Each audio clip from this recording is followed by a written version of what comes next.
Assalamualaikum dan salam syurga sayang. Buletin UKAS edisi tengah hari 15 September 2021 bersama saya Alfaris Jemurin. Tumpuan berita, Kerajaan Sarawak telah meluluskan geran dan pinjaman berjumlah 28.6 juta ringgit kepada 25 petani di negeri ini di bawah program Dana Fasilitasi Pertanian AFF sejak tahun 2017. Timbalan Ketua Menteri Sarawak Dato' Amar Douglas Uga Ambas berkata peruntukan itu disalurkan berperingkat dan berdasarkan skala projek pertanian.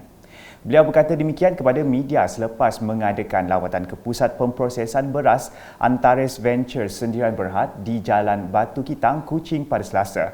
Beliau turut menyaksikan majlis menandatangani perjanjian usaha sama antara Antares Ventures Sendirian Berhad dan Caris Green Wealth Sendirian Berhad dan bagi tujuan pembangunan ladang padi.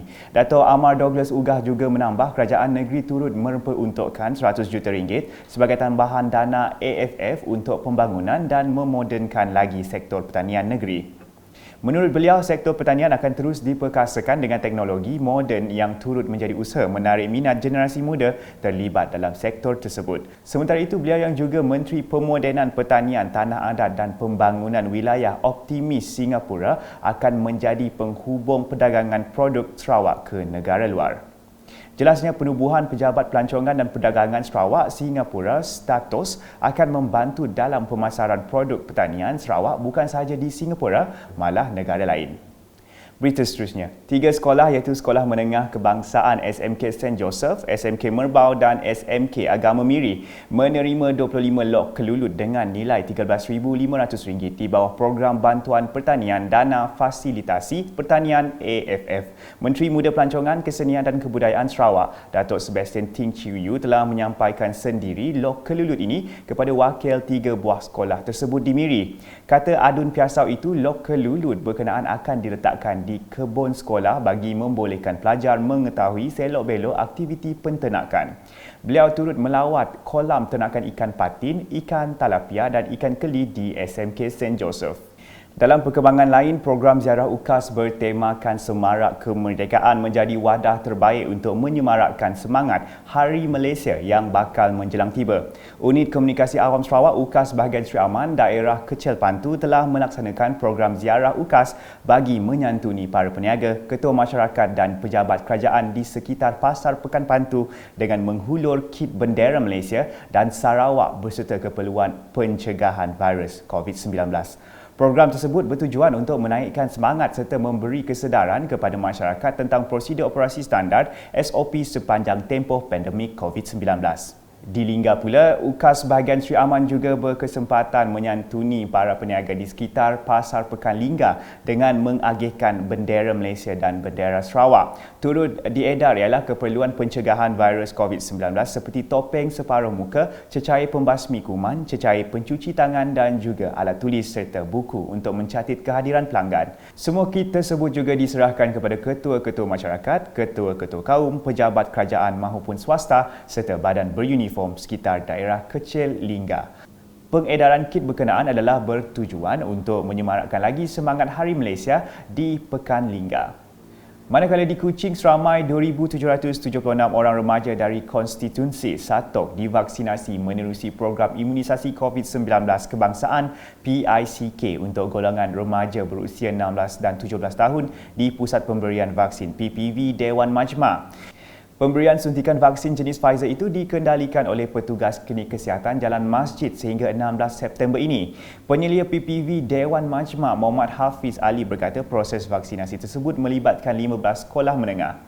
Tambah beliau, setiap janji temu untuk penerimaan vaksin adalah menerusi sekolah masing-masing. Sementara itu, seramai 125 pelajar sekolah menengah kebangsaan SMK Terusan menerima suntikan vaksin COVID-19 di Pusat Pemberian Vaksin PPV Dewan Masyarakat Terusan. Proses vaksinasi itu melibatkan pelajar tingkatan 5 sekolah tersebut dan berikut merupakan reaksi pelajar yang sempat ditemumbual UKAS. Saya Ibrahim Jom, tinggal di Kampung Borong, belajar di sekolah SMK Terusan.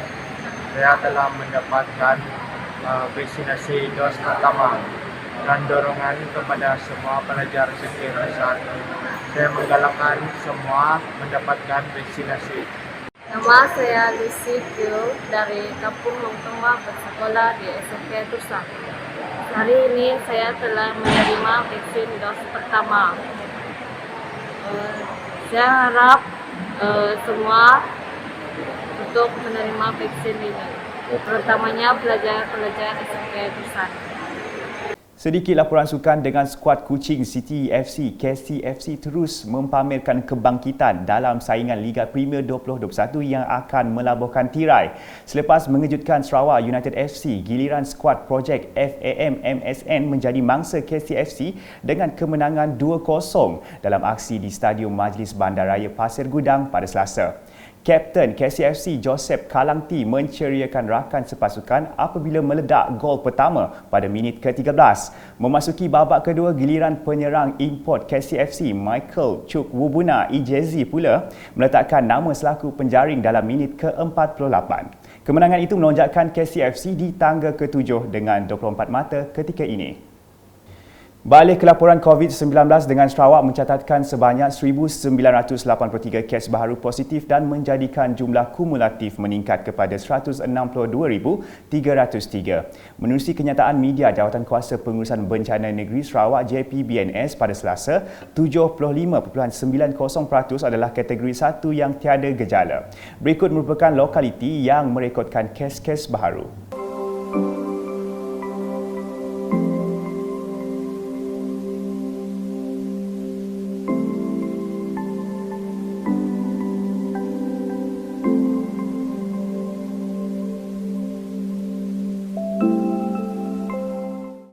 Sementara itu, 8 kematian turut dilaporkan melibatkan individu berumur dalam lingkungan 51 hingga 89 tahun. Dalam pada itu, kluster Laman Bong Chin Kuching, kluster Jalan Upland Kuching, kluster Kampung Segedup dan kluster Jundak Sae Merah Subis telah diisytiharkan sebagai kluster baharu yang melibatkan kluster institusi dan kluster komuniti.